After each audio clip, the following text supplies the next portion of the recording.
किस हाल में आ गए हो? तुम्हारा क्या कसूर था? क्यों तोड़ा तुम्हें? हाँ? मगर तुम फिक्र मत करो, ठीक है? मैं तुम्हें ठीक करने की पूरी कोशिश करूंगी, मैं हूं ना।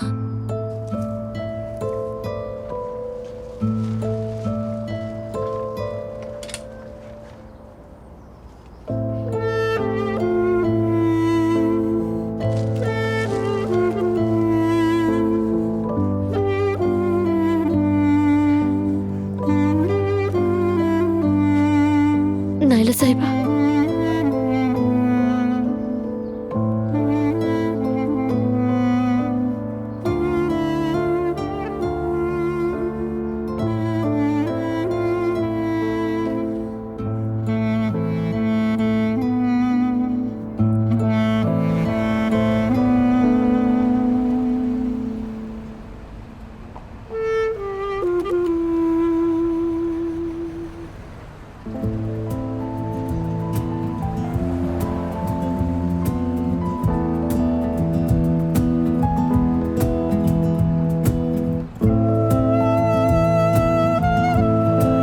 किसी को तुम्हें दुख नहीं देने दूंगा मेरी जान। जब हम इस रास्ते पर अकेले हैं तो अब हम एक दूसरे के सब कुछ होंगे।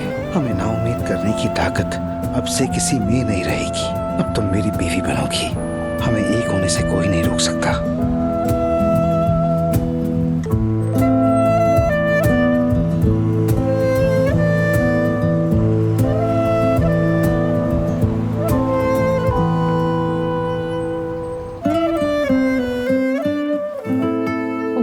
क्या हो रहा है? जब से मैं आई हूँ घर में सबका रवैया अजीब है, और तुम भी हाँफते हुए मुझसे यहाँ बात करने आ गए हो। आखिर हो क्या रहा है? आलिफ, आज से 10 साल पहले जब तुम घर छोड़कर चली गई थी तो कहाँ गई थी?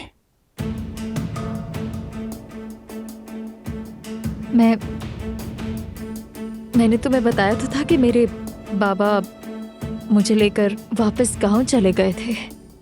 फिर मैं वहां से भागकर इस्तांबुल आ गई। उसके बाद मैं यहाँ वापस नहीं आई। मैं सबसे, तुमसे दूर जाना चाहती थी, ठीक होना चाहती थी, जिंदगी वहीं से दोबारा शुरू करना चाहती थी। ठीक होने से क्या मतलब है? यहाँ तो बिल्कुल ठीक थी तुम आलिफ। मैं इस्तांबुल इसलिए गई ताकि मैं अपने पाँव पर खुद खड़ी हो सकूं, मुख्तलिफ काम कर सकूं। इसलिए यहाँ से जाने के बाद मैंने बरसों बहुत मेहनत की है, और ये सब मैंने तुम्हें बताया था।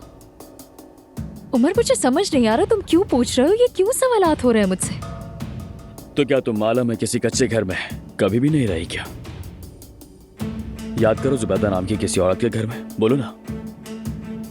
क्या तुम क्या कह रहे हो? आलिफ, मेरी आंखों में देखो और सच बताओ। जो कुछ हुआ है मैं सब जानना चाहता हूँ। क्या तुम जुबैदा नाम की किसी औरत को जानती हो? क्या तुम उस कच्चे घर में 8 महीने रही थी? जवाब दो मुझे।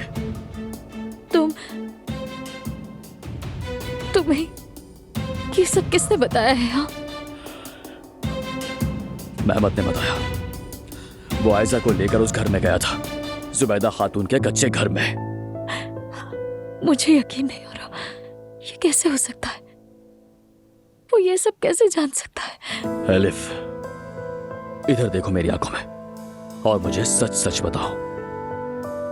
क्या तुम मेहमत के साथ मिलकर ये सब कर रही हो? जवाब दो मुझे।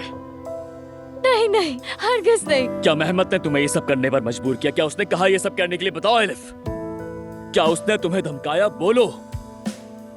इतना सब कुछ हो रहा था और तुम अचानक गायब हो गई, जबकि सारे जवाब तुम्हारे ही पास थे। ये सब भी मेहमत का मंसूबा था। जवाब दो। मैं सिर्फ इस्तांबुल गई थी। मेरी दोस्त अस्पताल में थी, उससे मिलने के लिए गई थी। मेहमत ने जो कुछ कहा मुझे उसका कोई इल्म नहीं है। आलिफ, डरो मत, प्लीज मुझे सच बताओ। क्या उसने तुम्हें धमकाया था? हाँ? क्या उसने कर्ज उतारने का कहा था?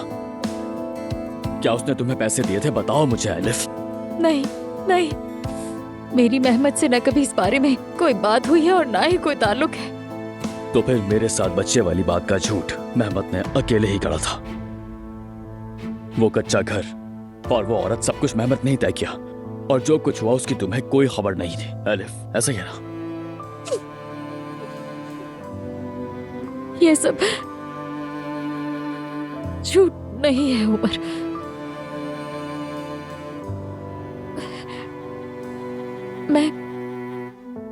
मैं वाकई तुम्हारे बच्चे की माँ थी।